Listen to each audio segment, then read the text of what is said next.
वार्षिक परीक्षा सत्र 2023-24 विषय विज्ञान कक्षा 7 के बारे में बात करेंगे।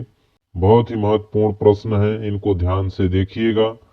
पेपर में आप काफी अच्छा स्कोर कर सकते हैं। बहुविकल्पी प्रश्न दिए गए हैं। प्रश्न क्रमांक 1 है, परजीवी का उदाहरण है। इसका सही उत्तर हो जाएगा अमरबेल। डी नंबर सही उत्तर हो जाएगा।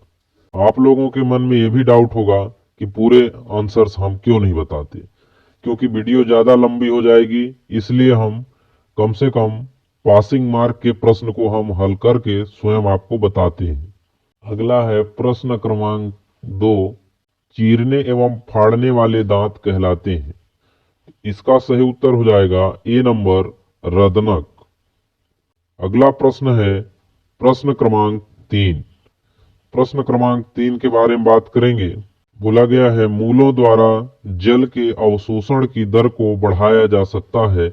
उन्हें तो 4 ऑप्शंस दिए गए हैं, इसमें से सही उत्तर बताना है। तो जो सी नंबर है, इसका सही उत्तर हो जाएगा पंखे के नीचे रख कर। अगला प्रश्न है प्रश्न क्रमांक 4, चाल का मूल मात्रक है। तो इसका सही उत्तर हो जाएगा डी नंबर मीटर पर सेकेंड। तो अगला प्रश्न है प्रश्न क्रमांक 5, जल प्रदूषण के कारण होने वाली बीमारी है। इसका सी नंबर जो है वो राइट आंसर हो जाएगा, टीबी। अगला प्रश्न है रिक्त स्थानों की पूर्ति कीजिए। प्रश्न क्रमांक 6 है, पादपों द्वारा संश्लेषित खाद्य का भंडारण के रूप में होता है। इसका सही उत्तर हो जाएगा स्टार्च। तो इसमें स्टार्च लिख लेंगे। अगला है प्रश्न क्रमांक 7, कैल्शियम कार्बोनेट के कठोर कवच वाले जंतुओं का आहार करती है। इसका सही उत्तर हो जाएगा स्टार फिश। इसमें लिख लेंगे स्टार फिश, ये इसका सही उत्तर हो जाएगा।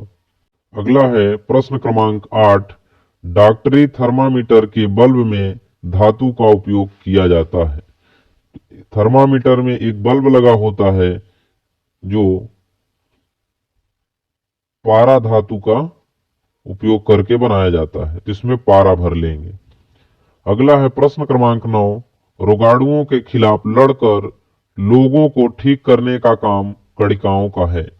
जिसमें लिखेंगे श्वेत रक्त कणिकाएं। अगला है प्रश्न क्रमांक 10, झूले की गति का उदाहरण है। तो ये कौन सी गति है? ये दोलन गति है। इसमें लिख लेंगे दोलन गति।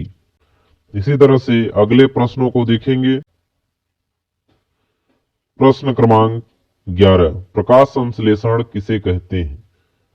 इसके आंसर में लिख लेंगे वह प्रक्रिया है जिसमें प्रकाश ऊर्जा रासायनिक ऊर्जा में बदल जाती है। प्रश्न क्रमांक 12 है, अग्रचवर्णक के कार्य लिखिए। अग्रचवर्णक जो है उसके पहले कार्य है भोजन को चबाने और दूसरा कार्य है भोजन को पीसने के लिए किया जाता है। प्रश्न क्रमांक 13 है, कोई 2 प्राकृतिक एवं 2 रासायनिक सूचकों के नाम लिखना है। तो प्राकृतिक सूचक हैं लिटमस विलियन और दूसरा है हल्दी। रासायनिक सूचक हैं फिनोप्थलीन और मेथिल ऑरेंज। अगला प्रश्न है प्रश्न क्रमांक 14, डायलिसिस किसे कहते हैं? इसके आंसर में लिखेंगे शरीर के अपशिष्ट उत्पादों और अतिरिक्त फ्लूइड को हटाने के लिए यह कृत्रिम प्रक्रिया है। और प्रश्न क्रमांक 15 है, पादपों में जनन के प्रकारों के नाम लिखिए। तो जनन 2 प्रकार के होते हैं, पहला है अलैंगिक और दूसरा है लैंगिक। प्रश्न क्रमांक 16 है, ह्यूमस किसे कहते हैं? इसके उत्तर में लिखेंगे मिट्टी की सबसे ऊपरी पतली परत को ह्यूमस कहते हैं।